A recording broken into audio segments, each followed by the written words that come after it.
go. It wasn't working. I know. I think I accepted your invite like 3 times. Yeah, I just didn't want to do it. I sent it to you 4. Stupid Instagram. Well, how are you? I'm good. How are you? I'm tired. Yeah. If we're gonna be honest. I'm On very the same tired. page. I'm still drinking coffee because I'm tired. Yeah, I just finished mine. So yeah, we were at the soccer fields all weekend long, and I didn't want to wake up and get going this morning. None of us did. Yeah, But I saw that. She's busy.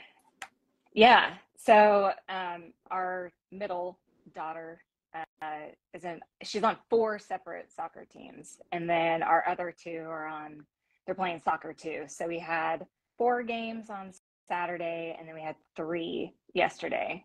So you basically lived there over the weekend. Yeah, we did. Yeah, thankfully most of them were like at the same location. Our son's was in a different town, but it wasn't too bad. We just kind of split up and tag team it, But yeah, how was your weekend? Pretty good. Just busy, rushing around, more to do than I had time. Usual weekend. As always. Yeah. Did you guys ever get your garden repaired? We did. We actually got the rest of that tree cut up this weekend. Oh, so good. That's finally out of the way. Awesome. Yeah. We had some like super crazy windstorms over the weekend, especially Friday. And there was a tree down at the end of our road that split in half and fell on some power lines, and that was a big mess. But they got it cut up, and they got the power back on like super quick. So, but it was crazy, like all around the state. The wind was just like insane. I guess it was like blowing semi trucks over, and cars were flipping, and there was wildfires. And, oh my gosh. Yeah. I mean, it was nuts, like all around, but that's Oklahoma wind for you. Yeah. We don't get that here. Not too often anyway. Yeah. Well, we don't get like the 12 foot of snow. So yeah, it's a good trade-off. Yeah. All right. So someone this morning had asked us what our topic was going to be today. And we didn't really touch base since our last podcast. We're both so busy. But this morning, I guess we kind of decided on just kind of carrying over from last week, how to manage digestive upset. Yeah. Yeah. I think I got a few questions about that, about how to deal with it too. Yeah. So okay. Might as well just that way. All right.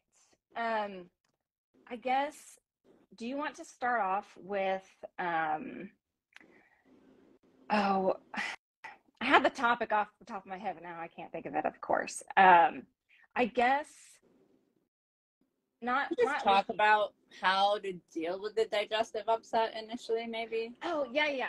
I'm glad you said it. Because the vet's recommendation for any kind of digestive upset is your plain chicken and rice, just like a bland diet. So let's talk about why that's such a bad idea to do, and then I guess give alternatives to that. Okay.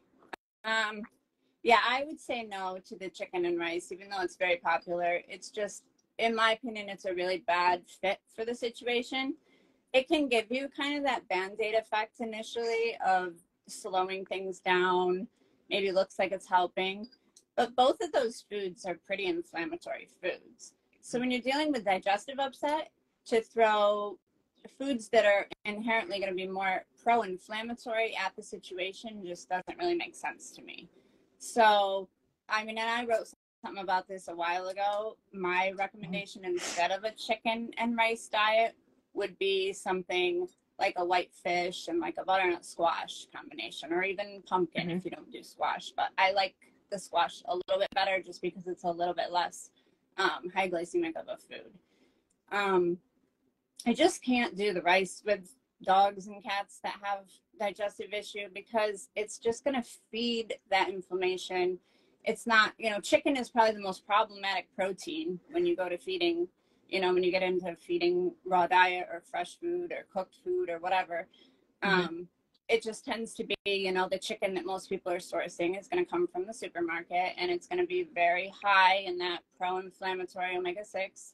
And to throw that at a dog that's already, because if you've got digestive upset, you've got inflammation going on. So to throw an inflammatory food at it doesn't really sit well. I say the whitefish. I like whitefish because fish is, of all the proteins, is the easiest to digest because it doesn't have the same structure as like chicken and beef and pork all do. Fish is flaky. Like you can think of it even visually when you cook fish, it kind of just flakes apart. So it doesn't have the same bonds in it. So it has a higher, on the chart of digestibility, it's higher digestible. So it's easier. That means it's easier for the stomach to break it down.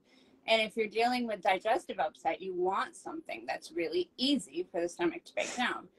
And then on top of that, fish is really high in omega-3s. So it's going to give an anti-inflammatory effect, which is exactly what you want in that situation. And then for the fiber portion of it, because you need that fiber to help when you've got digestive upset, whether it's, you know, diarrhea or constipation, whatever it is, you need that fiber in there.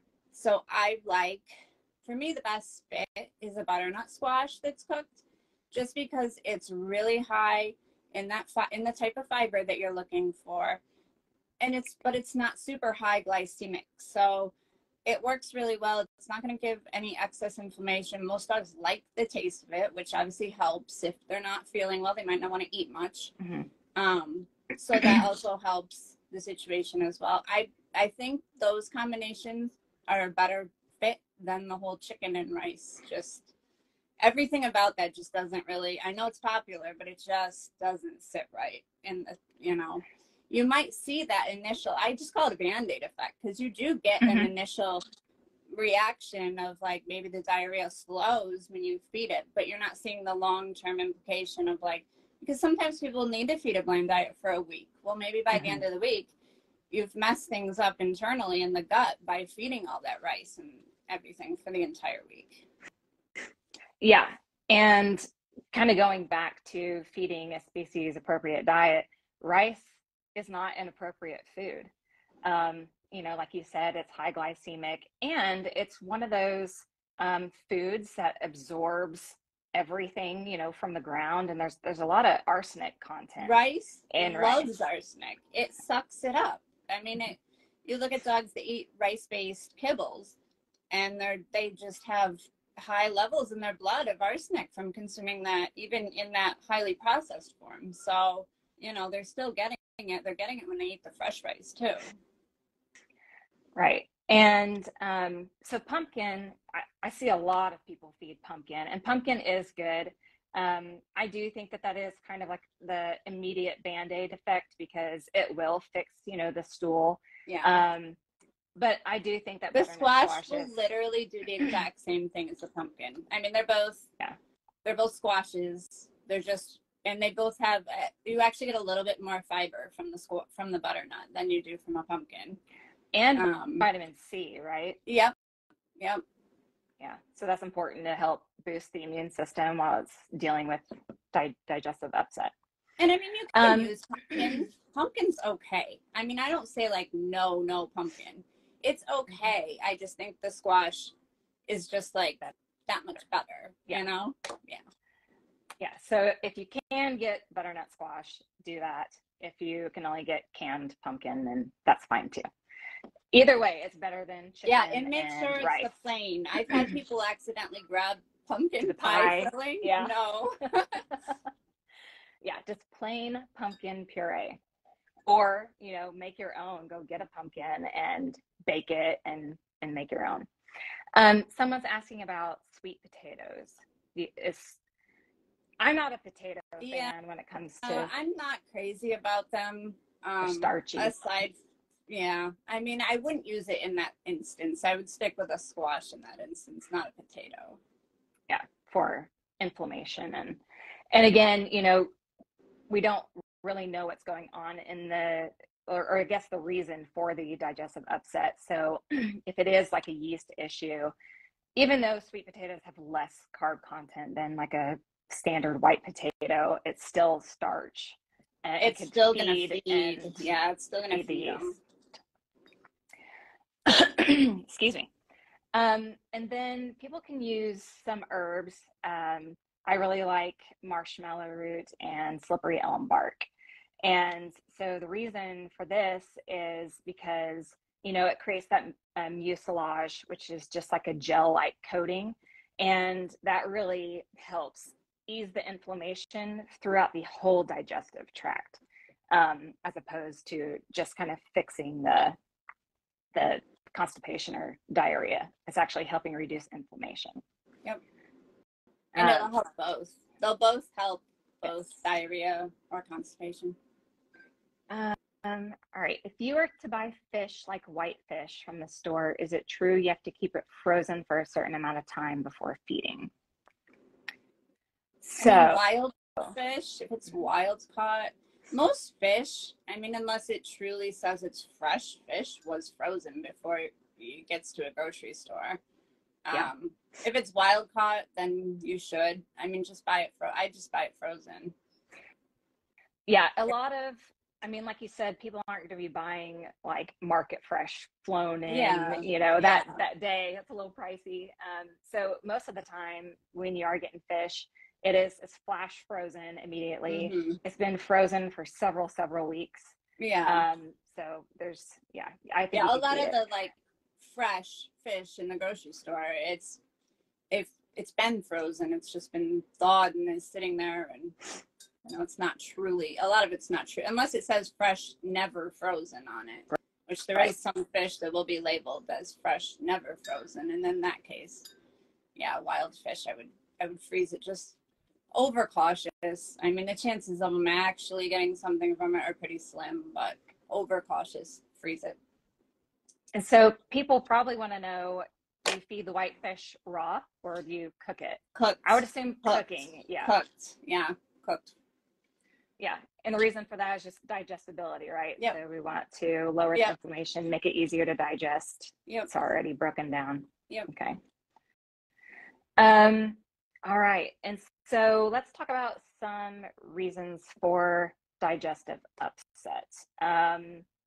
I would say the most common issue that I get asked about is I just see a lot of dogs that they're on kibble or even on raw, and they just have, like, anytime they change anything, they just have constant diarrhea. And so people always try to reach for like a quick fix. Um, Again, the pumpkin and the slippery elm bark and all that. But what have you seen in your career of why dogs are getting like chronic diarrhea all the time? Well, if it's chronic, it's usually because there's that leaky gut component in there. If anything involves chronic GI distress of any sort, it's usually the gut has been compromised in some form, whether it's, technical leaky gut, or if it's a dysbiosis because you've got an overgrowth in there. It's something along those lines. If every time you change a little thing, like, you shouldn't be getting diarrhea every time something tiny in the diet changes. If you do, that's an indication that there's some sort of compromised component going on in the gut that you need to address. Okay, so because a lot of people have a hard time differentiating between just regular diarrhea versus what truly is leaky gut. So and don't freak out. Like, I get people all the time that, like, their dog will have loose stool one day and they're panicking and throwing everything but the kitchen, in the kitchen sink at the dog. mm-hmm. But it resolves. Excuse me, it resolves really quickly sometimes. Sometimes maybe they just, had a stressful event, or maybe they ate a little something that they shouldn't have when you weren't looking or something. There's a million and one reasons a dog could have a slight bout of diarrhea. I don't tell people to freak out about it unless it's ongoing, like it's been going on, diarrhea consistently for 48 hours or so. If the dog just can't have any sort of a solid stool at all in 48 hours, then you need to start looking at those things. But especially because I see this in puppies a lot. Like, puppies will get these little 24 hour a little, they'll have loose stool, but then the next day they're fine, like, and the stool's formed and it's like nothing ever happened, you know? Mm-hmm. So, you know, you got to pay attention, know your dog too, and like know when to start throwing things at the situation, because sometimes it's better if you just wait and see, because sometimes it's nothing, you know, it's just a one-off thing and it'll resolve itself. Yeah. So let's talk about, so there's the remedy for dogs is the whitefish and butternut squash. What about cats? Cats, I just do a whitefish, and then if you can add in some sort of fiber like a psyllium or something like that that also has that mucilage type activity, and then also adding in that slippery elm or that marshmallow root with them. And then I also like to do a combination of slippery elm or marshmallow root and then an L-glutamine, a 50-50 combo. It's like I just call it the healing potion because it works really well, because both of those things are going to act to really coat, soothe, tighten the bonds, close it up, really keep everything from, you're not going to get any more symptoms of inflammation from things leaking out if you throw those things in there, and give it time to heal. They work really well together. And cats, that's one thing you can give the cats too. Okay, that's good to know. And I guess so herbs. So you wouldn't necessarily want to give them any carbohydrates or butternut squash. They don't need it. I mean, you can give a cat squash. I don't know many cats that'll eat it though, is my thing. Eat it. Mine wouldn't touch it. Like, mine would look at me like, no, I was starved before I eat that, you know? But, I mean, if your cat will eat a little bit, I wouldn't go crazy. I wouldn't give as much as I would give to a dog. But I mean, if you want to give them like a little tiny like teaspoon on the side and they'll eat it, it certainly could help the situation if they'll eat it. But I'm going to say 9 out of 10 cats won't touch it.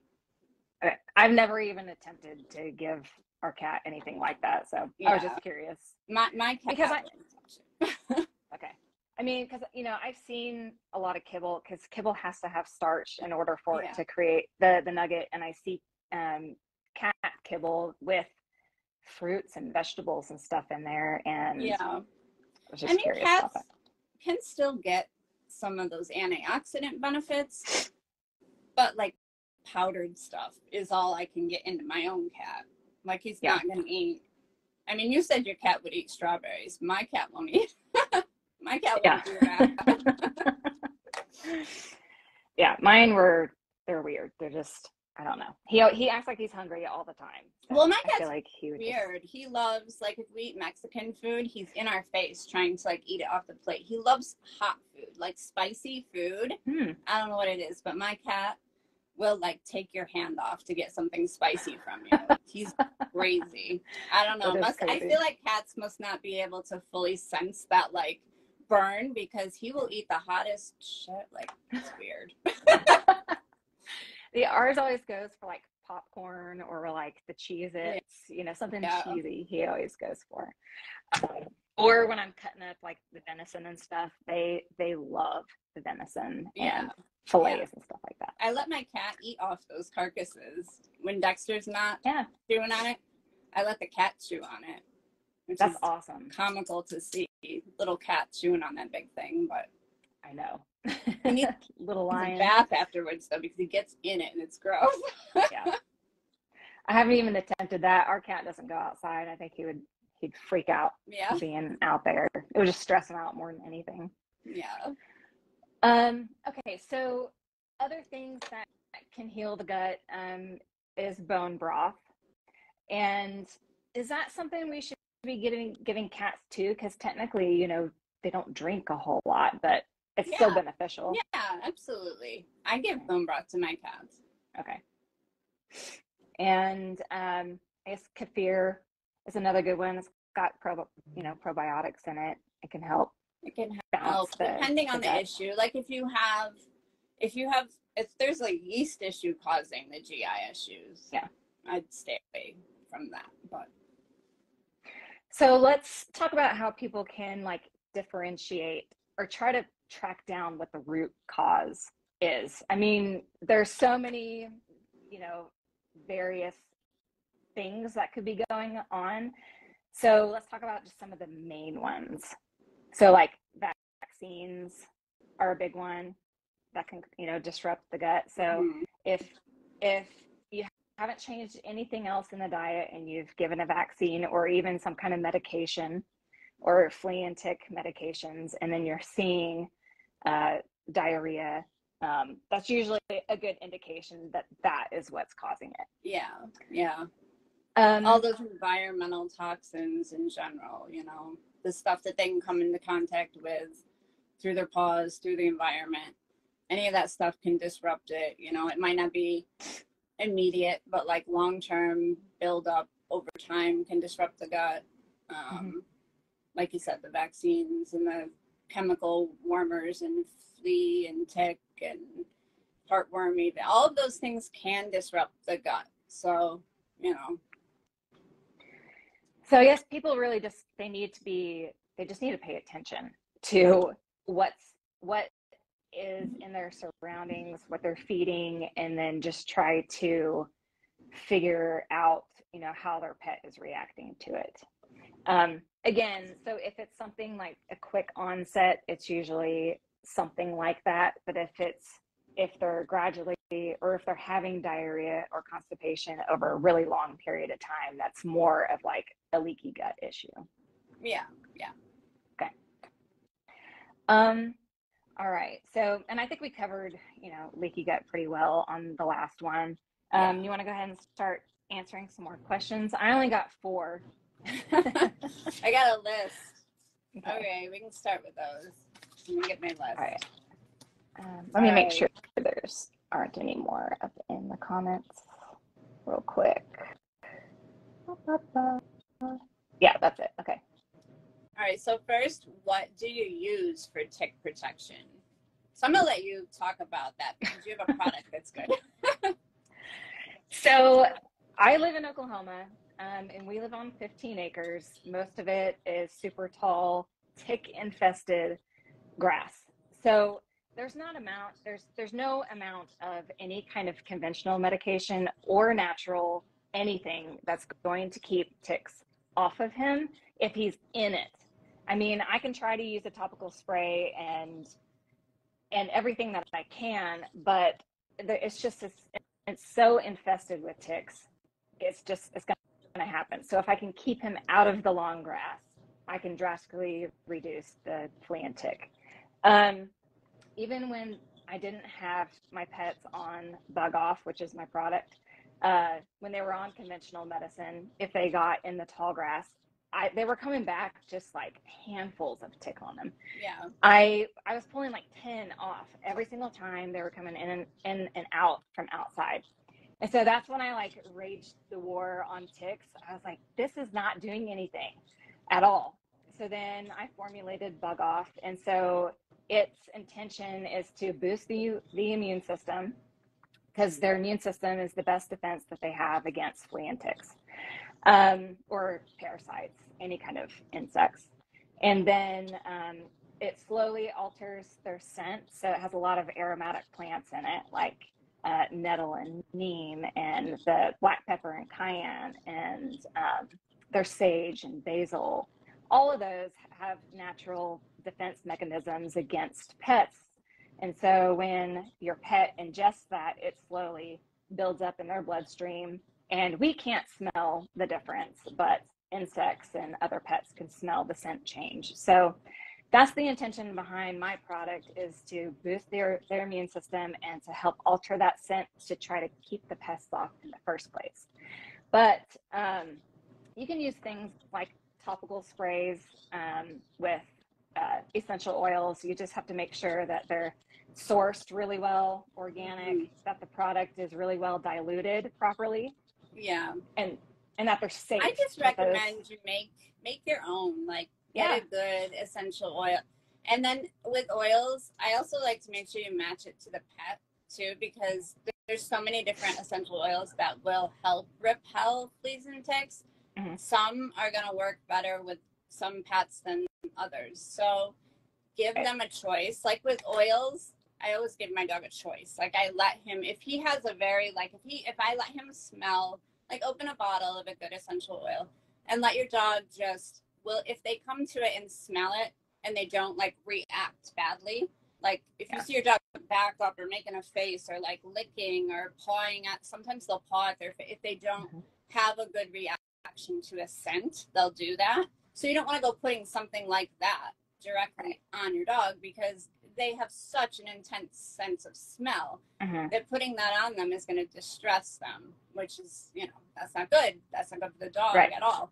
So with oils, I always suggest that people pick a few, see how your dog reacts to them, dilute them properly, and then use them. If you can spray it on a bandana or something, not directly onto their skin, something that when you're done, you know, if you're out in the woods with them, you can take it off when you're done, or, you know, it doesn't have to stay on them the entire time because those scents are strong and they're really, you know, dogs and cats, I mean, they use those scents medicinally to like help fix, you know, heal themselves. Yeah. I'm an animal aromatherapist. I don't know if you knew that too, but I have a certification in that from years ago. So I'm an NAHA certified animal aromatherapist. And when we do oils with dogs and cats, like the way I'm taught, we don't ever directly put it on their skin. Even in therapeutic use, we don't ever put it directly on their skin. We use a lot of self-selection with the oils, and they intuitively know what should and shouldn't be on them. So fleas and ticks in different areas of the country even react differently to different scents. In some areas of the country, peppermint will repel them really great. In other areas, it might not be so effective. So you got to play around with it a little between what works in your specific area and what works for your specific dog or cat. Yes, that's a huge thing is people want just like such a quick fix. One pill is gonna, you know, take care of everything, but taking the natural approach does not work like that. And it's just like any kind of medication. What works for one person may not work for the next one. And so it's all about trying to find that perfect balance specifically for your pet. So for me, you know, I use Bug Off, and then I use the topicals that I make. I also use it's like a Wonderside peppermint flea and tick shampoo. You know, I'll use Ledum for tick-borne illnesses as like a Everyone should prevention. have Ledum on hand. If you do get a tick bite, just use it proactively. It's not going to hurt them to use it proactively. And a lot of people, they have no clue about that at all. Yeah. And so that's why I'm not worried about ticks anymore since I found that, which, you know, puts me at ease. But and, you know, so I see a lot of dogs and cats also, like if you don't go in and have that screening for the Lyme or the tick-borne illnesses or whatever, a lot of times your dog might actually have antibodies to that in their body. Like if they've ever been bit by a tick, there's a good chance they might actually have that already in their body, but they're not showing symptoms. Like, and you don't need to go treating something that there's no symptoms for. If their immune system is healthy and doing what it's supposed to do, you don't need to go throwing everything. But, you know, people panic when they see those numbers sometimes. And I think, like, you just got to calm, because if your dog has no symptoms, I don't even care what that number says. If my dog doesn't have any symptoms, his immune system's doing exactly what it was designed to do, and it's keeping that in check, and he's fine. It's not hurting him in any way. Yeah. Our dog Six tested positive for a tick-borne disease, and he was actually on conventional flea and tick meds when he contracted it. So that, you know, debunks the myth that those types of medications prevent tick-borne illnesses. They don't prevent anything. The flea and tick still have to bite the animal before they're going to die. So, you know, if your dog has a flea allergy and a flea's got to bite them if they're on those conventional medications in order to die or not, you know, the fleas won't be able to populate on the animal because there's toxins in the skin that they're ingesting that's killing them when they bite the dog. But if your dog has a flea allergy, because I've seen this plenty of times with dogs where people have them on those, but they have all these symptoms of flea allergies on the skin, and you can see the bites. Mm-hmm. It's like because the flea still has to bite the dog Mm-hmm. before it dies and falls off. So if you Yeah. have allergies to fleas and you're on flea preventatives, it's not, you're still going to get all those allergic reactions on the skin because the flea is still biting the dog before it dies and falls off. Exactly. So I don't know where this misconception, I guess it's just marketing, that It is. it's going to stop all these Some of that stuff is transmissions. It just scares me because, you know, you think about what it needs to do to be able to kill the insects. I mean, insects are so resilient. So if you can kill an insect with a single bite, think about the amount of toxins that means have to be present in that epithelial tissue of your dog or your cat. Like, that's scary to me. Yeah, same here. And I get, you know, a lot of people, my product works really well for, and they don't ever see fleas or ticks on their pet. But then, you know, I have other people that are like, it's this doesn't seem to be doing anything. And I'm like, I'm never going to sit here and guarantee that this is like the tried and true way for every single pet. I'm very transparent about that. And I'm transparent about that it's a multi-level approach, and you have to figure out what's best for your pet and your area. And, you know, nothing in this life is 100%. No. So, but the intention is to just repel it, boost your pet's immune system, so they have a better chance at repelling all of those pests. And it's, you know, gotta take like a multi-faceted approach with it. And we even use, I love the amber collars. We use amber collars in our house. I love them. I think they're a valuable part of I notice a difference in the amount when I take Dexter out in the summer on the trails where there's a lot of ticks. I notice a difference when he has been wearing his amber collar, the amount that actually will jump onto him. So it gives off this magnetic static charge through your pet's fur through the friction of the amber. It's not something, I mean, it sounds all woo-woo and crazy, whatever, but it works. I can't, like, he used to get fleas bad in the summer before I started using it if I took him out on, you know, the trails all the time. And ever since I started using an amber collar, like 4 years ago now, it hasn't happened once. So I don't know. And it's just it's a part. It's not on itself. It's not going to prevent, like if your dog has fleas, you can't go putting an amber collar on them and they're going to fall off. It doesn't work like that. It has to be worn. Actually, you need to wear it for a while, like putting it on a couple months, just like you would like start giving the bug off a bit before you actually want it to work, because it needs to have time to do what it's supposed to do and to help. I think it's it's a harmless, good extra tool to have. I love them. Yeah. And I, you know, the whole multifaceted thing, I wrote a whole blog. It's on my website, but I literally list all of these certain tools that you can use in conjunction with another. So the internal powders, and then the topicals, and then the Ledum or Ledum. I think I pronounced half the stuff wrong. And then the amber collars and the shampoos. And so it's this huge collective thing to just try to repel them away. And if I can reduce, you know, pulling 10 ticks off of my dog every time they come in from outside, just down to maybe 1 or 2, that's a huge improvement to me. You know, it's working. So people have to realize that too. Get a flea comb and just check them at the end of the day too. Just, you know, if there's anything on there, you'll pull it off. Yeah, people, they just have to be real vigilant, and they have to realize that natural remedies take time, but are more beneficial in the long run as opposed to just some super quick Band-Aid fix. Yeah, and the area, like if you live in a small enough yard to do that, like the area where my dog spends the most time during the day, we treat our lawn there with beneficial nematodes, Yes, which that's a will good one. like kill off. They're fantastic, but I use them in my garden too, so they're also good for the garden.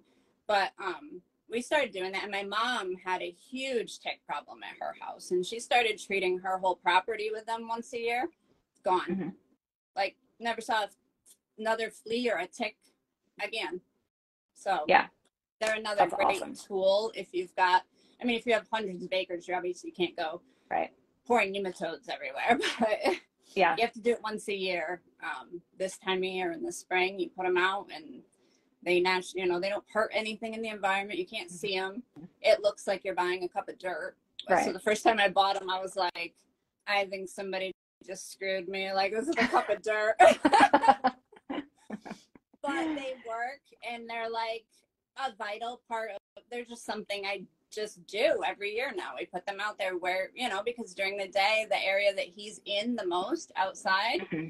I can treat that area, so at least keeps them from populating in the area that he's spending the most time during the day. Yeah, that's, I think I put that in my blog as well. So treating your yard, like out here, as long as we keep our grass mowed around the area that we play, and I keep him in the mowed part, I don't have a problem with ticks. Yeah. But he tends to chase, critters. Yeah. And so it's an ongoing thing. So yeah, just trying to keep your pet away from known areas that have fleas and ticks is going to make such a huge impact. Yeah. Just avoid those areas. Yep. Do you have on the blog, I put a link to an Amber Collar Etsy shop. Do you have a specific one that it's a question somebody's asking where they can get them? I use her business in her Instagram is Perfect Bark Boutique. And I've been using hers for 4 years. I love her. Hers are great. She makes them great. She's really good customer service, really good. I would highly, highly recommend. I recommend her collars to everybody. And I think I've purchased from her before. Does she make like the leather? Is it a leather? She's got collar? multiple. She's got a chain version and a leather clasp. So and she'll customize things for you. All you got to do is ask. If you don't see what you want, she'll make what you want. Oh, that's cool. Okay, awesome. All right, I think that was pretty much the questions for flea and tick. Okay, so let's talk about how flea and tick medications, they can directly affect the digestive tract, just because they're putting your dog under stress. All these chemicals are disrupting the microbiome and most likely causing more bad bacteria to repopulate, and that's how you can end up with digestive upset with those medications. All right, so let me read one of my questions. If I add leafy greens to my dog's diet, should I still add probiotics? How do you feel about that? Leafy greens aren't a probiotic. They'll feed. They're prebiotic. Some are prebiotic. They're going to feed the good bacteria. I don't recommend you just blindly throw probiotics at any dog or cat. I think a lot of people think, well, it's good for them, so I'll give them probiotics. But if there's not a need, if there's not an immediate reason to feed a probiotic, don't feed them. Or feed, if you can feed a little bit of fermented food, then use that over feeding a probiotic supplement, I would say. Mm-hmm. Yeah. You can do more harm than good if you start throwing probiotic supplements without knowing what's going on in the gut, because if they do what they're supposed to do, they can, you could already have a high population of something that's high. I mean, a lot of the ones on the market, there's a handful of strains inside of a probiotic where you're throwing it into your gut, which literally contains, hundreds and thousands and millions of different bacteria and yeast and fungus. And, it's an entire ecosystem. So you can mess that up, like trying to do something that you think is a good thing by throwing a probiotic when you don't need one in there. So it's one of those, sometimes less is more. kind of situations. I don't recommend people throw a probiotic unless there's a warranted reason to put it in there, and then it's got to be fit to the situation. Yeah, I agree. I think people get on this kick that we got to feed probiotics, and they feed the same one. Yeah. So all they're doing is feeding those specific strains and making an overpopulation of the good ones. You'll create an imbalance if you do that. So people, I mean, probiotics can be good, especially when dogs are having digestive issues. But I always suggest just change it up. You don't have to give a probiotic every day. You don't have to give the same one every day. I have a probiotic supplement. It's not just probiotics, but it's healing herbs. You know, it's got slippery elm bark and marshmallow root and ginger and turmeric, all these things that are anti-inflammatory for the digestive system. But I don't feed that daily. Like I may use my supplement and for maybe once a week. I probably feed that one once a week, and the rest he's getting fermented vegetable or kefir or some other kind of whole food source that's just going to naturally feed. The more diverse probiotic that you can give, the better. And people just need to know that you don't have to do that every day to have a good microbiome. Someone asked, any suggestions for morning hunger pukes? I give a late night snack, which helps, but not always. Don't feed at the same time every day. Yeah. Biggest one. I know puppies do that a lot more, I think, than adult pets. I mean, some dogs just, if you get on that set schedule of feeding them, like you're feeding them right around the exact same time every single day, they get those anticipation, or by the time the evening comes, if you give them a snack and they're still like getting it in the middle of the night, maybe, you know, I don't know. For me, they usually go away if somebody stops feeding on a strict schedule. Or, you know, it's just because dogs are such creatures of habit, you know, if their digestive system will anticipate it. And so you don't get those hunger pukes usually if you've got, you know, if the stomach's not ramping up expecting food to come and then it doesn't come. Other than that, I mean, giving them a little snack usually will hold them over overnight. Yeah, I agree. I think people need to look at it kind of like how they feed themselves. So if we eat like 3 set meals a day, we always eat breakfast at 8, we always eat lunch at noon, we always eat dinner at 5. If we skip a meal like that, or if we're getting close to the time that we eat, our own bodies get that way. You know, we start getting the hunger pains and our stomach's growling and it's eating itself, you know. But if you don't have a set schedule like that, or you're eating small little meals and snacks in between, it helps ease those symptoms. And so it's kind of the same, you know, for your pet. I know that some people have super strict schedules and they can't always fluctuate. So, I mean, just do the best you can. You know, maybe one time feed in the morning, the next try to feed before bed, try to give snacks. Try to feed a snack before bed and right in the morning before they have their meal. I think it'll just work itself out. And people also need to realize that they don't have to eat. This is probably a touchy subject. They don't have to eat every day either. You know, doing a fasting type situation is actually pretty beneficial. Well, we were talking about digestive issues. Initially, you want to stop feeding them, like stop feeding them in general. Let things calm down before you even throw that bland diet at them. Yeah. I think people try to throw that at them a little too quickly too. Just give the digestive system a break. And that is just as beneficial as everything else we talked about, is just give it a break. Let it stop working for a little bit so that it can heal.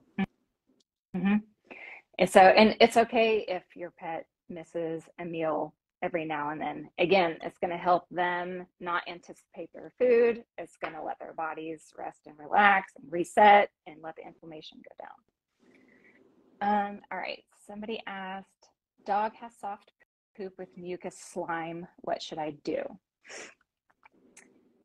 That's tricky. It's because what are you feeding them? You know, what did I mean, mucus is an indication of some sort of inflammation, but I mean, mucus can happen if there's a parasitic infection even. So, and sometimes it's normal. Yeah. Not a lot, but just have like yeah, some mucus is normal sometimes. It can be, yeah.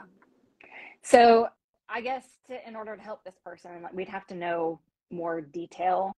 Is it every time that they go to the bathroom? You know, did you just give vaccines or medications, or are they having an environmental thing, or is it the food, or you know, there could be so many reasons. So if that person wants to reach out to one of us, feel free. You can email us or message us. Yeah, they try to stagger feeding times. That's really good. I try to stagger feeding times too. It doesn't always happen, but I try to. All right, you want to move on to one of your other questions? Yeah. Next question. Is there a big hell no when it comes to raw feeding? That's funny. I mean, I guess my only one would be like weight-bearing bones. That's a big one for me, I guess. I don't know. Yeah. I mean, no inappropriate bones. No cooked, obviously, smoked, right. Whatever, that type of stuff. I'm a hell no on grains being added, but yeah, you know. I think feeding raw is like, it's the most beneficial thing that you can do, because again, you could feed almost anything within their species appropriate diet. So as long as you are fitting within what they should be eating, other than don't feed them. I guess a hell no would be like feeding them carnivorous animals, you know. We want to avoid like biomagnification. You don't want to be feeding them, you know, raccoon and stuff like that eat other animals. I would avoid fish that are really high, like the big fish in the ocean that are really going to be higher in mercury, aren't really going to contain the fats that you want from a fish. Maybe that. I don't know what else is a hell no. Yeah, that's mine too. Just staying away from the weight bearing bones. A lot of people try to completely eliminate all the fat from their meat. You do, your dog needs fat. Yeah, people do try to trim every little bit. You do need fat. They need fat for energy metabolism. If you're not feeding carbs, they need that fat. So fat's not a bad thing. I've seen that. That would be a hell no. Don't trim all the fat. They need that. Yeah. I don't know. I can't really think of anything else that's a complete like no. Yeah, I can't either. No pasteurized dairy. If you're gonna use dairy, make it raw. Yeah, just nothing processed. Yeah, that's it. On to the next one, I guess. Okay. All right, somebody up here asked, can it be too late to switch to raw if they are older, such as 11 years? No, never too old. Never. It's going to benefit your dog more than anything.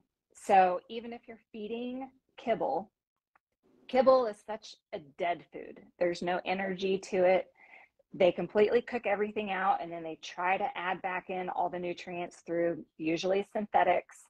And you're not getting any energy, any life in the bowl. So when you start adding, I mean, even if you're like making chicken for dinner and you have one extra breast or half of a breast, or you're trimming it, put them in the bowl. It doesn't have to be all raw or nothing. Like any kind of raw, any living food that has energy and moisture is going to benefit your pet. So Yeah, no. I mean, if you're going to transition as a senior, you usually need to kind of take that middle step of like a cooked food first, and then see how they do.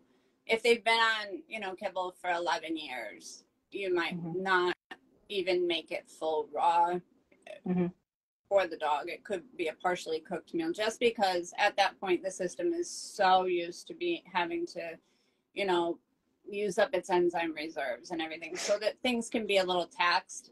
You want to ease into it. I wouldn't just drop the kibble and throw a bowl of raw food in front of them. I would, and you can reach out if you want help, like knowing how to do all that. Being on a certain diet for so long and then just switching cold turkey is going to be very stressful for the digestive system. And so, yeah, like you said, you want to gradually do it. But even just throwing like little tiny scraps here and there is going to be okay. Yeah. Okay. I've got, are signs of leaky gut always obvious? No. Yes and no. If it gets to a point, it gets to like, there's a tipping point. So there's a point at where enough of those bonds are opening up and things are leaking into the blood, and you're going to see some sort of inflammation. People want to know exactly what you're going to see. You're not going to see the exact same thing on every single dog or every single cat. You're going to see some form of inflammation. Usually there's going to be a digestive component to it. So maybe they don't have diarrhea every day, but maybe multiple times a week they get diarrhea, or multiple times a week they're getting acid reflux, or any of those GI symptoms are an indicator usually that there's some degree of leaky gut going on. You also may have skin issues. You might see after they eat, their belly looks redder than it did before, or they might start to get a little itchy, or they might start to get, ear infections more frequently or easier. All those little things. It's little symptoms, but it's not the same for every single dog or every single cat. And it's not the same severity, I can't talk, with every single dog or cat. You're going to see some sort of inflammation, some sort of compromised ability to digest things properly. Yeah. And it's usually over a longer period of time. Yeah. It's not just going to be one little weekend. It doesn't happen overnight. Right. It's going to be a gradual thing. You're going to see like those symptoms will get gradually worse. 9 times out of 10, it's going to take time. It's not going to happen overnight. Yeah. Okay. All right. On to you. All right. Best supplements for allergies, and I mean environmental/seasonal allergies. So I don't think that there's any one supplement that you should just stick to, because the root problem is environmental. And so I think the best thing that you can do for your pet is just wash it off of them after they, come in from outside. Just rinse their body off, clean their paws. That right there is going to reduce environmental allergies more than any other supplement that you can do. Some herbs can help reduce symptoms, but it's just, again, you're just reducing the symptoms and you're not really addressing the problem. Natural antihistamines, which come from, there are foods that are histamine liberators that you might want to, if you can, like, just research that. If you type that in, you'll come up with a list of foods that, when you've got seasonal allergies in flare, you should avoid feeding. But I mean, other than that, we talked about like the quercetin that you can add in. It's a natural antihistamine. It will help. But other than that, when it's environmental, it's about reducing exposure as much, and keeping it, if they are in an environment, like if they've got the pollen in the grass this time of year and they're outside, soak their paws before they come in, so they're not tracking that all through. Do the same thing with your own shoes, because you'll bring it in and that'll flare them up. Yeah. It's about trying to avoid it as much as you can when it comes to the environmental stuff. Yep. Unfortunately, other than just avoiding it altogether, there's not much you can do. There's a few like combination Chinese herbals that do also have a really good natural antihistamine effect to them, that I've seen work pretty good for a few dogs. I've got a couple of them in like my Amazon shop that work pretty good. But other than that, it's the keeping it off them as much as you can with environmental stuff. Yeah. And with those herbs and stuff, again, it's just like with anything else. If you give it daily, the body is going to become used to it, and then you're going to have to start giving more of it to have the same effect. So, I mean, you can use those things to kind of help every now and then, but it's not something I would give on a regular basis. Yeah. Okay, let me scroll up, make sure nobody asked any questions. No, that's good. Okay, I think I only have one more. Oh no, I got two. Okay. Dog weight loss and diarrhea after switching over to a raw cooked diet, a gradual switch. So typically, if they're transitioning from a kibble diet to raw, they will naturally have some weight loss, because kibble fed pets, unfortunately, are usually overweight. A lot of pets are overweight, and people don't realize it because they're so used to the pet weight. When you cut carbs, you lose weight. Like if you've ever, as a human, if you've ever cut carbs out of your diet, you drop weight like that if you cut carbs out. So you're typically going to see weight loss. And you could have some diarrhea just because it just depends. It depends on your pet and how quickly you're taking them off of the kibble, how long they've been on kibble, when you're transitioning. So some digestive upset is okay, but again, you don't want it to be longer than, I think, like a week. If they're having some digestive upset more than a week, then there might be something else going on. Yeah, they might have a sensitivity to something, or something you need to work out.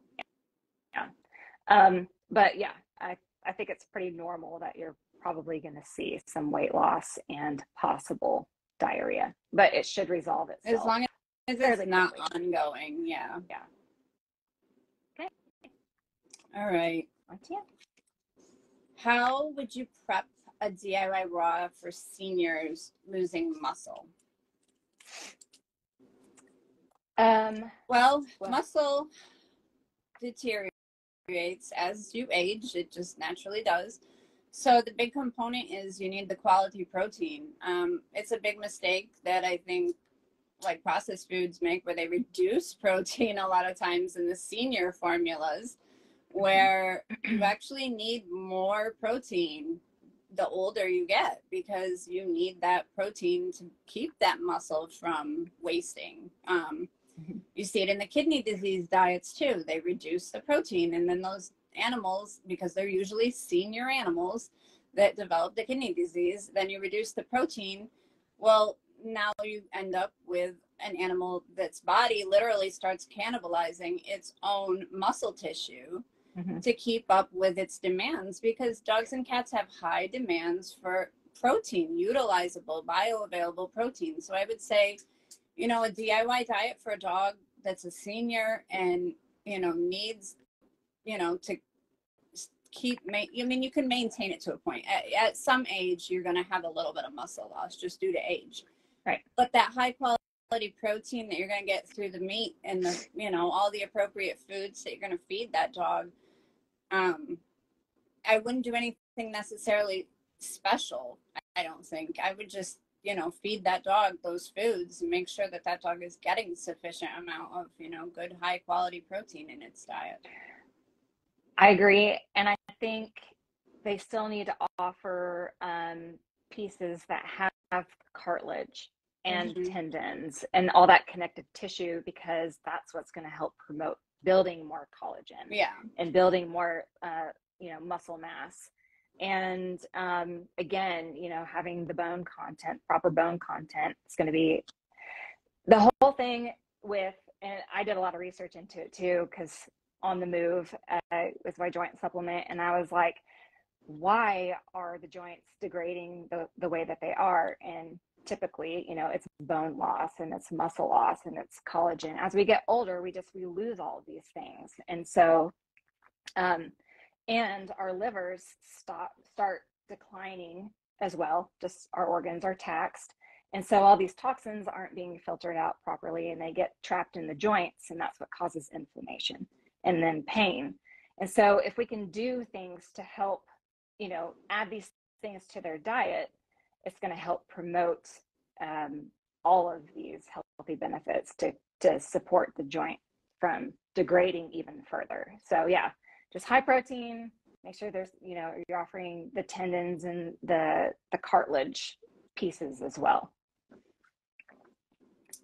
Let's see, bone broth is a really good one too to incorporate for that as well. Yep. Okay. All right, on to my last one. How can we fortify our dog's gut daily apart from probiotics to prevent leaky gut? I think we kind of already touched base on that, where it's just, try to feed a raw diet, try to avoid, as many medications and vaccines and stress and environmental things. And feed that gut. You got to feed that gut a variety. You got to give it variety. That's a huge component to what, like, I would consider a diet not to be balanced if it doesn't include good variety, because it's so important to that gut health to just constantly be getting a variety of different things in it, exposure to it. You need the exposure to all of those different things to maintain that good gut health. Yep. So feeding not a complete and balanced meal, the same one day in and day out. That's going to harm Avoid the that. gut. Yep. That's going to harm the gut long term. Yes. So variety, and avoiding all of those toxins and stress that we have already talked about. Yep. Okay. Do you know any freeze-dried whole prey who ships globally? I don't. Well, you do. Do you still do freeze-dried whole prey? No. I don't anymore. I couldn't keep up with everything. I thought about bringing back one protein. I just haven't been able to get to it yet. But I don't know any company that ships global. Shipping, well, maybe you can speak on this, because I think there's some restrictions on shipping. Yeah. So shipping animal byproducts or just animals in general, there's it just depends on the country and their import laws, and some allow it, some don't, some you have to have licensing for. It's a big ordeal. So if you had to ship global, you'd have to check every individual country's import laws, which is very taxing to try and do. So which is why I never shipped global. For like on the move, it's the only one that contains animal byproduct because there's beef collagen peptides in it. And so some countries I can't ship at all to. And there's other ones that require what's called a zoo sanitary certificate, which I didn't know at the time, but I have to request that from the manufacturer before they make the batch of that. So once I am able to get that, then I can turn that over to the country that I'm trying to ship to, and they'll either accept it or they won't. I know there's a lot of hoops. Yeah, there is.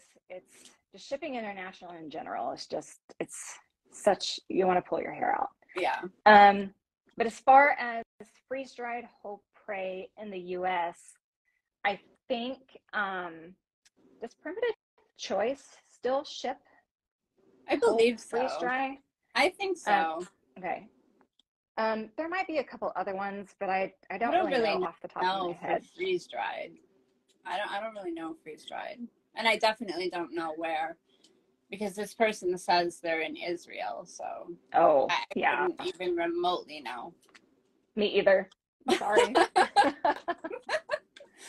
The best thing to do, I guess, is just order a freeze dryer and do it yourself. Yeah. I mean, they're expensive, but I mean, if I'm that's highly considering it, to be honest, just for preservation of, like, not just for dog and cat, but just for my own humans. use. Yeah. Yeah, we've been talking about that here lately. Like, I have the freeze dryer and I don't even use it anymore. And we're like, why don't we use it for ourselves? Like, I Yeah, need to use start it yourself. What are you doing? It's too busy. I'm gonna take But a yeah, I need to start. trip down there and come use it if you're not. Yeah, heck yeah. Just send your stuff here and I'll try to freeze dry it for you. All right. I got a bunch of questions still. Okay. Go for it. Favorite kibble for high performance working dog? Man. I don't like to give specific brand recommendations for kibble, just because everybody has access to different stuff easily. Everybody has different budgets for what they think they should spend. And I learned the hard way, if you give somebody a recommendation and then they look at the price, then they come back at you like you're the devil because I can't afford that. So and then it depends. I would say, it depends on what kind of high performance. I mean, is this a dog who does, short term endurance things or long term endurance performance? Because the body functions better with different macronutrient profiles for each. With kibble, I don't know. I mean, I would stay away from anything that doesn't have a minimum of 30% protein as fed, because minimum for AFCO's like what, 13, 18, it's something really low. Yeah. I would stay away from the ones that contain a lot of carbs.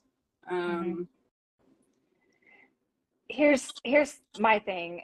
I don't like recommending brands either, but just know that the better quality, typically, you're going to have more protein content, less carb content. It's gonna be expensive.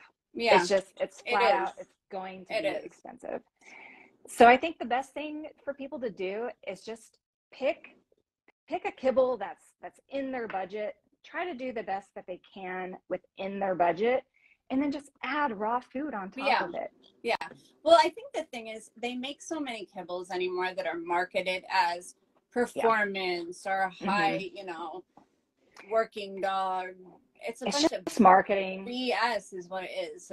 Look at the actual macronutrient profile on the back of the bag. See which one, look at the ingredients, see which one actually has good quality ingredients in it, which, doesn't have pea protein split 4 ways as the first, look at things like that. Look for things that use actual meat towards the beginning. Look at things, look at brands that, have a good protein and a good fat content. Because if you've got a working dog, they need a decent fat content too. And then, like you said, feed the best you can find where you are with your budget, and then add some fresh food to it. And that's really going to make a bigger difference, I think, than selecting a specific brand of food. And I wouldn't even bother looking at all those foods that claim to be, high performance. I mean, it's all over them anymore. There's like a whole aisle of them at the pet store. It is. Or it's a bunch of a specific breed. Yeah. That's a bunch of bullshit. Yeah. Dogs don't need specific breed kibble. It's marketing. Don't fall for it. Nope. Don't do it. Just do the best you can. Add raw. Yeah. All right. What do you dislike the most about the raw food industry? Huh? Okay, well, I think we should start off by saying, like, this is the whole point of our podcast, is just the marketing, that you have to feed a complete and balanced meal every single day for the rest of their lives. And if you don't, you're going to do damage. I think that's the biggest, that's so frustrating. It's intensely frustrating. yeah. I think people, the industry, I think that their intentions were good. I think their intentions are good, but it's scaring people away from feeding raw, and it's having the opposite effect. It's scaring people so much into it that they don't even want to try, and that's so detrimental. And that's the biggest one for me, Yeah. is that it doesn't have to be all or nothing. You know, if you Yeah. can feed raw, feed the best you can. Dogs are resilient. You Well, a know, lot of people are scared to start somewhere, and you don't yeah. have to start perfect. I mean, Mm-hmm. dogs and cats, I mean, if kibble has demonstrated anything, it's that they are resilient as hell. They can take all kinds of nutritional Yeah. abuse. Mm-hmm. If you're feeding them real food, you're already giving them a step up Yeah. from whatever you were doing, even if it's not perfect Yeah. nutrition for them. I don't like that. I don't like that it's become such a, well, if I can't figure out how to do it myself, then I need to figure out, pre-made food is fine if it's in your budget and that's convenient for you and you like to do that.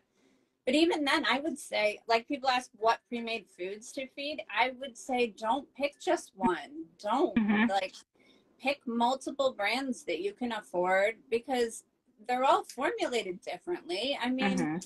there are raw food brands that, honestly, I don't think they're much better than kibble, because they're like shitty cheap ingredients and then they just dump a bunch of synthetics in there to try to cover AFCO's profile.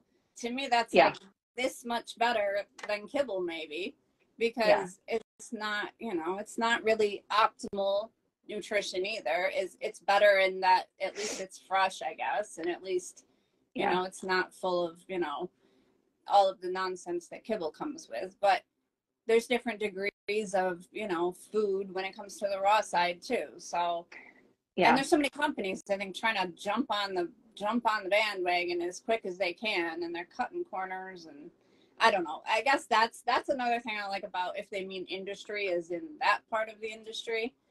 Yeah, that's, and the fact that, our FDA still pulls this zero tolerance For on the bacteria. bacteria.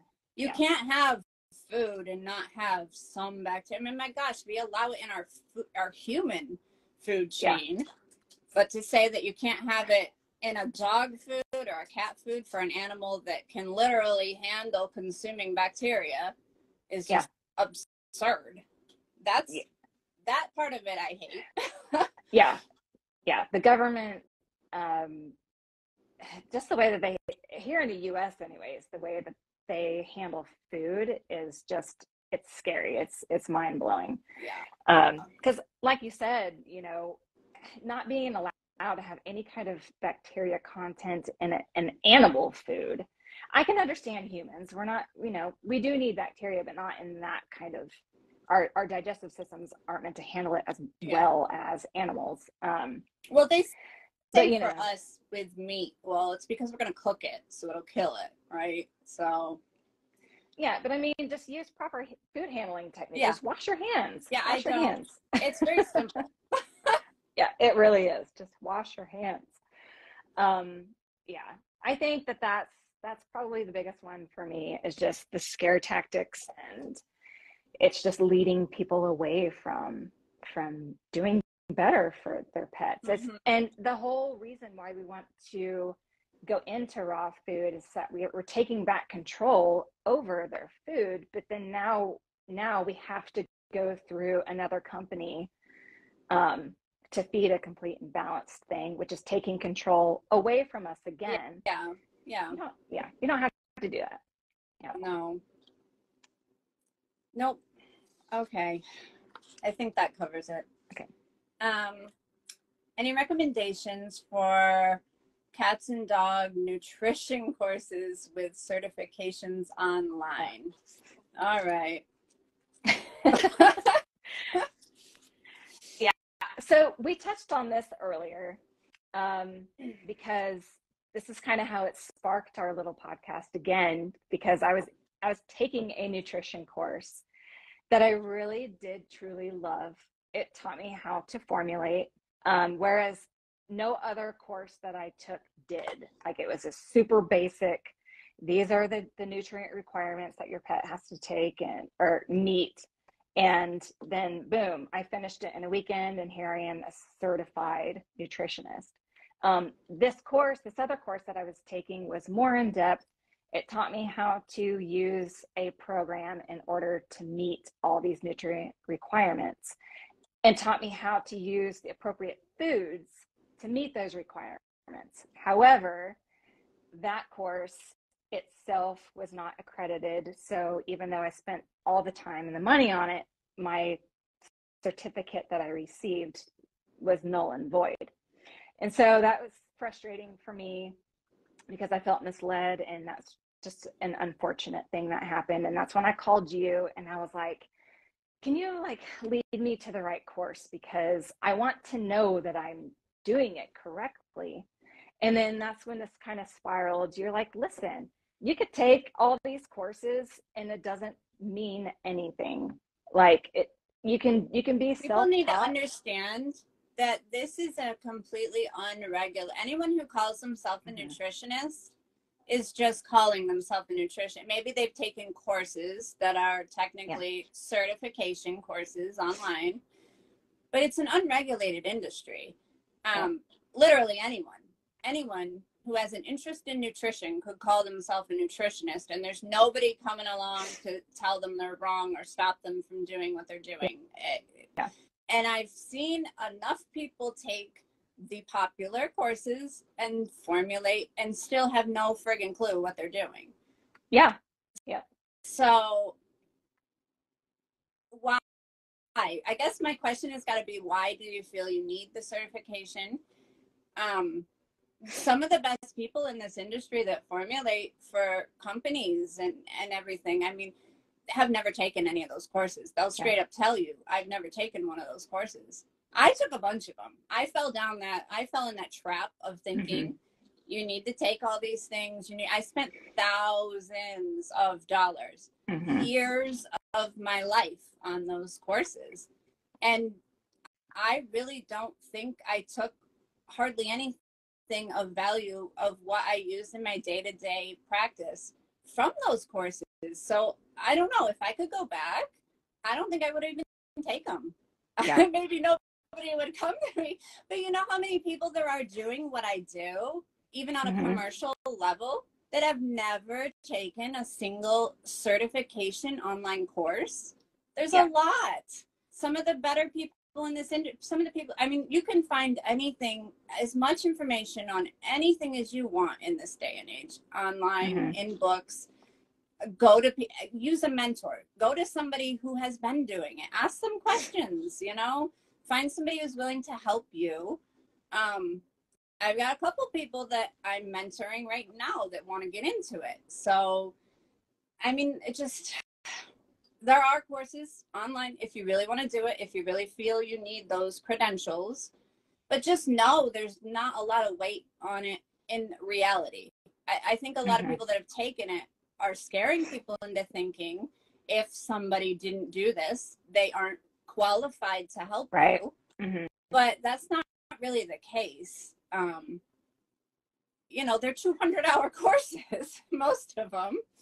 And they don't teach, they teach nutrition fundamentals for the most part. They don't necessarily teach you how to implement it. There are some that do. The one that I took, that 2-year-long one, did teach formulation. It did get into clinical nutrition. It did get into all that stuff. But there was so much wasted time in that course even. And that was the Academy of Natural Health Sciences. For anybody who wants to look at it. It's expensive. It's long. You're going to read a stack of books as tall as you are. They don't all necessarily pertain to what you need to learn. I want to say there was like $500 worth of books you had to buy for that course that I now own that I don't use. Well, that was the course that I was coming to you about. I was like, I'm at my wit's end. But the thing is, like, I was trying to reach perfection. I was trying to reach the perfect, balanced, formulated, beautiful meal that I could. And that sparked our conversation of like, why are we doing this? This isn't natural. That's And not even, then there is no such thing as a perfect meal. Anyway, there's no such thing. People need to lose that attitude, lose that thought. There's no such thing as perfect. What's perfect? The needs of the dog. Look at your dog. Every single day, your dog doesn't need exactly 15 milligrams of zinc and exactly 150 milligrams. It doesn't need that every day. The needs change every single day. Nothing that is living has precise needs on a daily basis. Every single day, those needs are different. Every single day, the nutrition coming in can be different. And guess what? It's going to work itself out. It's going to be fine. As long as when you use real food, it's really thinking like, I feel like those courses, and somebody's going to get mad at me for saying this, but I feel like those courses almost teach you how to formulate kibble, because they're all working on that system of assuming that what you're putting in your body needs to be the same, needs to meet a certain standard, and needs to be precise within a window every time you feed it. Mm-hmm. It doesn't work that way. Nope. I mean, even the guidelines, we use guidelines those guidelines were created so that we could put something in a bag and say that you could eat this every day. Yeah, it's for feed. It is. It's feed. It's for feed. Yeah. So, I mean, it's almost silly to be trying to translate that into feeding food when the body doesn't work that way. It doesn't handle those things the same way. So, I mean, with the course thing, there's courses. There's another one from University of Illinois that's decent, that does dog and cat, because this person wants dog and cat. Look at them and then decide if it's really something that's worth your time and why you want to do it. But just know, like, it's not necessary, you know, at all. I think it's good for people to have a good basis on like what nutrients that they, do need and why they need them. Yeah. And then they just need to, so like the basic courses, I think the very first one I took was from Dogs Naturally magazine. I think it was like $300 and I finished it in the weekend. And that to me, it was a really good, just basic entry level, good understanding of pet or dog. If people love to bash that course, but I feel like as an owner, like if you're just an owner who wants to know, I think it's a good resource for people, like an owner level that just wants to know how to feed their dog and how to. Yeah, I don't think it's a bad course for that person. I know people get all upset. Oh, it's not a real nutrition. You're not a nutritionist if you took it or whatever. Right. But I mean, you do get certified as a nutritionist after that course, which is what I'm saying. Like, take that with a grain of salt, because that's a super basic entry level course. Yeah. But I do. I mean, I think that course is really good for people just to have a basic understanding of what they need to eat and why they need to eat it. And then they need to apply that to the appropriate foods, the food pyramid, and base their meals off of that. I don't think that they need to put it into a program and, weigh everything out. They just need to understand what foods provide those nutrients and how you can incorporate that into the diet. Yeah. So, just take certifications with a grain of salt. If you want to go that way, that route, more power to you. Nobody's stopping you, but it's not necessary. Yeah. I'm not going to recommend any courses. I'm not. I mean, I'm just naming a couple that I did, but I don't like to recommend them anymore either, because I feel like I don't want somebody to feel the same way I did, where they go and they spend, because it's a lot of money. It is. A lot of time, a lot of money. And, I kind of feel like I didn't get my money's worth or time's worth out of it, Yeah. And that's not the way that we're feeding either. No. We're feeding a balance over time. Yes. So. Okay, moving on. Are yeast overgrowth and leaky gut mutually exclusive? Systems of yeast overgrowth. I don't know what that means. Are they mutually? Well, yeast yeast can be, I mean, yeast can be coming from the gut, or it can be coming from the skin. So there's two different types of yeast. So if we're talking about that Candida or whatever that grows in the stomach, that's the yeast overgrowth in the gut. That is coming from the gut, and that is connected to leak. That will cause leaky gut, if that's what you're asking. But yeast can be a topical thing too. So that Mellistasia is what's called when it's on the skin. That is a topical yeast. That's not coming from the gut.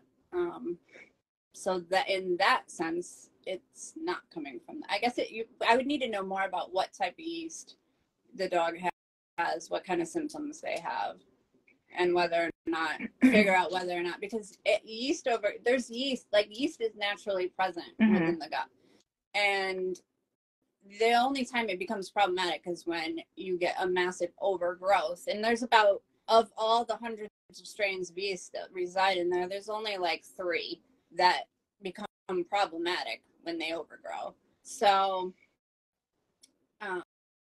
and all those things that we kind of talked about for gut health are going to kind of fall right in line with how you help treat that. So but people need to know that yeast doesn't necessarily mean leaky gut. It can be no. I don't know if that's what they were asking or not. Yeah, I don't know. I'm a little confused by the way it's worded. All right. So if that person wants to clarify further, go for it. But just know that just because if there's yeast present doesn't necessarily mean that they have a leaky gut. They can be separate. Okay. Feeling stuck on DIY sourcing of organic grass-fed finished and not breaking the bank. Any tips? So this is like a big one for me too, because I always see online everybody's pushing for organic grass-fed. If that's within your budget, by all means get that. Absolutely get the best that you can afford, but don't feel bad if you can't feed that. You know, we all have to do the best that we can do, and somebody else's budget is not our own. So if you can source it, do it. Look to local farmers.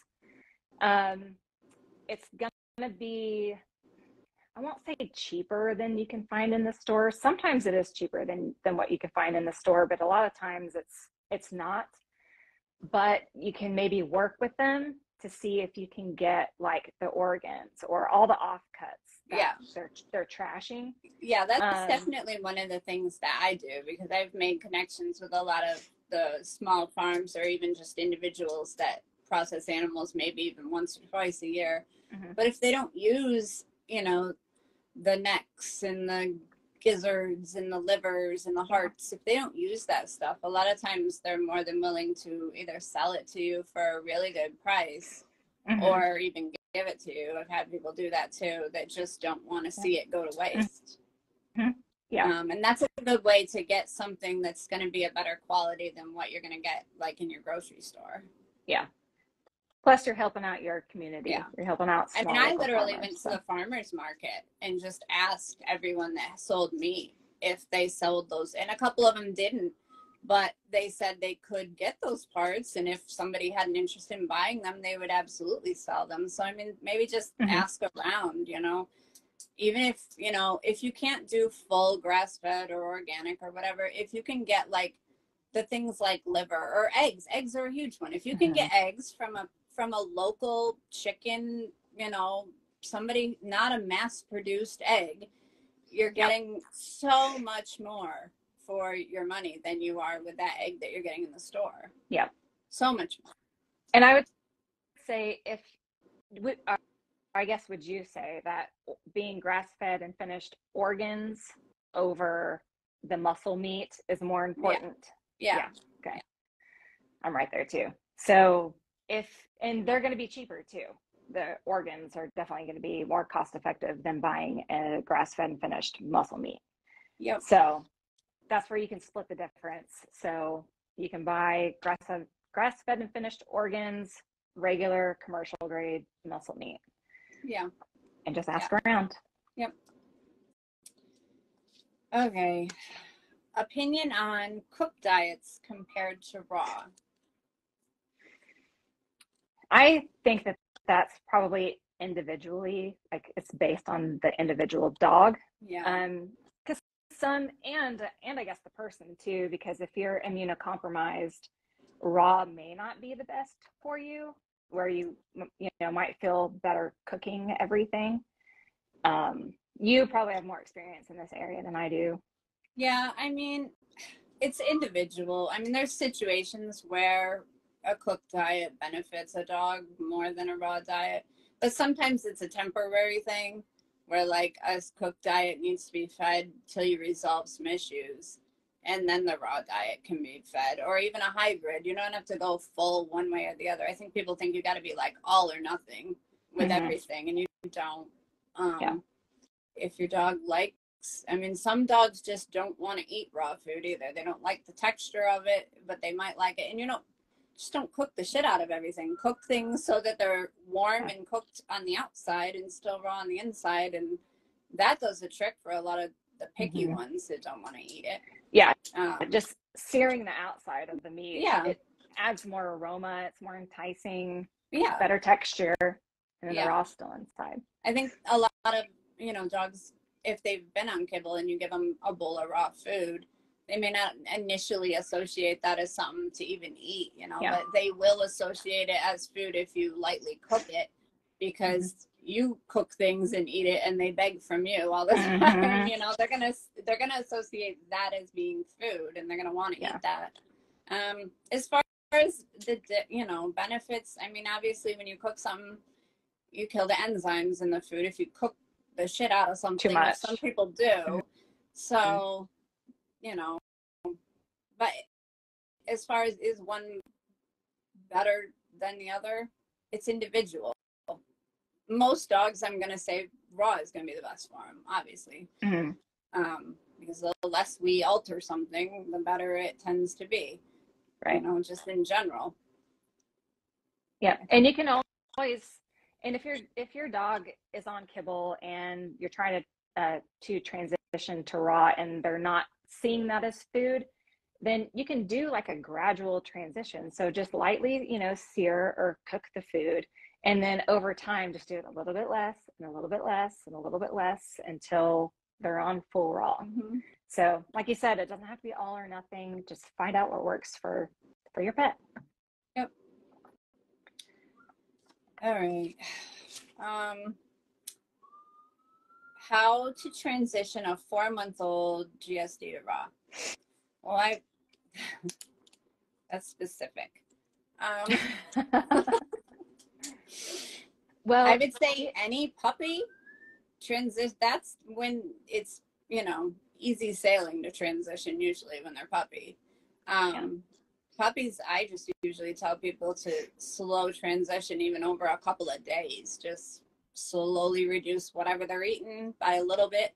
And as long as there's no like massive, GI upset, then just keep going. I mean, puppies quite often just cold turkey switch over and don't skip a beat, or maybe they have a day where their stool's a little off, and then they're so resilient at that age to really mess around with what they're eating that I don't really find that a lot of clients of mine anyway. I haven't really had a lot of people come back and say that they've had trouble transition. Puppies aren't the ones you have trouble with usually. Their system's not accustomed to anything at 4 months of age yet. So, that's when you can really just jump in and feed them, follow the guidelines that we've talked about and feed them. Yeah, I think they might be alluding to, I guess German Shepherds are known to have sensitive stomachs. Sensitive. Yeah, so maybe that's what they're concerned about. But I think at that puppy level, that's when you nip that, and you don't end up with so much sensitive issues if you transition them as early as you can, because then you eliminate a lot of that. I've definitely done a lot of diets for Shepherd puppies, And I haven't really had anybody come back and say that they've had any sort of sensitivities or any sort of sensitive stomachs. When you start them off, varied diet, you know, Mm-hmm. from a little pup. I just think you transition them as soon as you can when they're a puppy. Yep. I agree. Okay. What else have we got? Can dogs and cats drink green tea? Yeah. Yeah. Decaffeinated Mm-hmm. green tea is fine to give them. Yeah, just make sure it's cool so they're not burning themselves on it. And I mean, I don't know what the dosage is on that. Probably like what, a fourth cup to. Yeah, I mean, like when I give tea to Dexter, so I'm a weirdo that puts out like all the self-selection bowls to drink from, and we do green tea as one of them, or I alternate it between green tea and chamomile tea for him. And I just let him decide if he wants to drink it. So if he wants to drink it, he will. I just put a little, like, you know, maybe there's like a cup of green tea or so in there. And if he wants to drink it, he will. If he doesn't, he won't. Mm-hmm. But it's fine to give. You know, you can use green tea to hydrate food. You can use, I mean, it's healthy for them. It's not going to hurt them if that's what you're, for a dog or a cat. Yeah.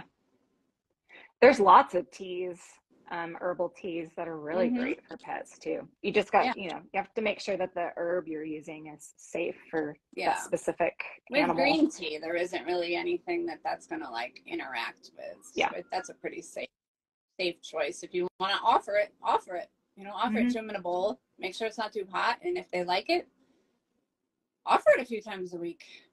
Yep. I'm right with you. Okay. Opinion on non-anesthetic dental with raw for senior, or is anesthetic dental necessary? I would assume they're talking about. Yeah. I think they're talking about going and getting a dental cleaning. Yeah. I don't think it's necessary, unless your pet absolutely, you know, needs the cleaning, like their teeth are in such bad shape that you have to take them in for a good cleaning, and then they don't handle that well. Yeah, at that point, whether they need the anesthesia or not is got to be dependent on your pet, right? You know, how they react for their own safety and the technician who's doing it safety. Yeah. I mean, it's got to be such an individual thing. I mean, obviously, if your pet will tolerate something without it, then do without it. But that, yeah. Other than that, and I think if their teeth, you know, being seniors, they might be missing teeth or they might be more brittle. So if you can, you know, brush their teeth yourselves, that's best. And if their teeth are still healthy and you're just wanting to have teeth cleaning, you know, give them recreational bones to chew on. That's probably the best dental cleaning you can get. But yeah, if they're in such bad shape to where you have to take them to the dentist, it's just individual. If you can do it without anesthesia, do that without anesthesia. Always. All right. We only have 2 more. Okay. What are good vitamin D sources? Whole fish. And eggs. Pastured chicken egg. Pastured eggs. Even pastured fats. Pastured animal fats are full of vitamin D. Your cod liver oil is full of vitamin D. Yeah, that's my go-to. I put that in my chart. I'm not an oil, like I don't really like giving just oil supplements, but for some pets just don't like fish. So if you need to supplement, I would definitely do a cod liver oil. I love cod liver oil. I love it. We do fermented cod liver oil here, or skate liver oil also works really well. The fermented versions are my go-to because they're so much higher in all the antioxidants. They've got marine-derived vitamin E in them. They're just really great. they don't go rancid ever because they're fermented, and they actually just continue to ferment and continue to get better with time instead of sitting there oxidizing and going rancid. Yeah, that's why I won't do fish body oils. I'm a big no to fish body oils in general. I don't, which that's kind of what the next question's about. But so we're kind of answering that. But fish body oils are a no for me, just because generally they're gonna more harm than good, in my opinion. I just don't. I'm not a fan of the oils. Outside of the liver oils, I'm not a fan of oils. And so a lot of times you accompany oils with vitamin E to help keep them from going rancid as well. So, and people are going to talk about, well, what kind of vitamin E, which we touched on earlier. You know, you want to have the mixed tocopherols. Yes. Ideally, both. Ideally, you want a complete vitamin E that contains all the tocopherols and all the tocotrienols. The tocotrienols is really where, when you like research into and you read things that talk about the benefits of vitamin E, all the health promoting things that vitamin E can do in the body, 90% of those come from the tocopherols, and most people aren't even including those. If you're using a supplement, the supplements, there's very few on the market that actually contain a complete vitamin E molecule. They're just fragments of it. And if you're using just an alpha tocopherol, it's basically just, I mean, it's a preservative. So, and it's a cheap preservative, which is why that's what's used. They pump it by the truckload into kibble to try to keep it from, you know, spoiling, so it can sit on a shelf endless amount of times, you know. But as far as the actual like vitamin activity of vitamin E in the body, it does little to nothing. It helps prevent the oxidation of those fats, but that's about it. Yeah. Do you have these supplements on your Amazon cart? Yeah. Okay. Yeah. So anybody that, if their dogs are picky or their cats are picky about whole fish, definitely check out your website for alternates. But yeah, as far as whole fish, I feed, you know, a lot of mackerel, sardines, anchovies. That's salmon. I do salmon. Yeah, salmon a lot. That's typically what I stick with. What's nice about the fish is, like, so, you know, people talk about, like, if you were to feed salmon oil. So if you, I would not do salmon oil, but if you were to do salmon oil, then you need to actually cover, like you say, the vitamin E to keep, you know, to help preserve all that. But if you just feed the salmon instead of the salmon oil, not only do you get vitamin D, but salmon is rich in antioxidants. It comes with all those antioxidants that you need. It's got astaxanthin in it, which is a better antioxidant than you're going to get from that vitamin E fragment that you're adding to cover with the oil. So it's just this, it's a smarter, you know, to me, to just feed the fish than it is to feed the oil. Yeah. And I mean, that's how it is with all whole foods. You're not just getting that one little piece, you're getting all of it, all of the benefits, all the extras. And so yeah, whenever possible, try to feed the whole food. All right. I think, and we kind of just answered the only other question that I have, other than there was one that just said, what supplements should I feed? But that's a broad, broad, super broad. And we can definitely address that on a different, if you guys can like get your specific questions, kind of narrow them down, because I mean, we could talk about supplements for days. So if you're like trying to supplement the diet to meet a nutrient requirement, or if you're trying to supplement just for overall general health and well-being, you know, we need to know kind of specifically what you're wanting to give this supplement for. All right, one last question, because we're like almost at 2 hours here. Can a 55-pound dog eat raw chicken thighs bone in? Again, it's it's dog specific, but I mean, generally speaking, I think a 55-pound dog could probably handle that just fine. Yeah. Yeah. And again, you know, if your dog has missing teeth or if they're a senior, that might be a little too much for them. I mean, if you're Or worried about it in the beginning, smash it up yeah, so that there's nothing they physically could choke on. yeah. Smash it less the more they get used to eating it. Hmm.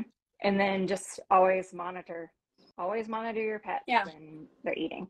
I mean, I tell people to do never, like, you know, I mean, a dog could be eating raw for 10 years and suddenly swallow something the wrong way, you know? Just Yeah, it happens.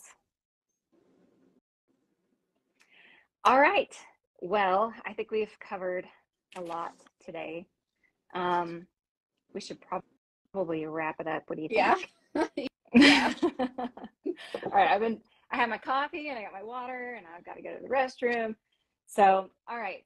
We will talk offline and see what we want to cover next week. But Okay. if anybody has any questions, you can always leave your comments and questions over on our YouTube. The Raw Truth will always upload to YouTube after our lives so that people can look at them later. Please like and subscribe it. The more, you know, people see it, the more pets we can help.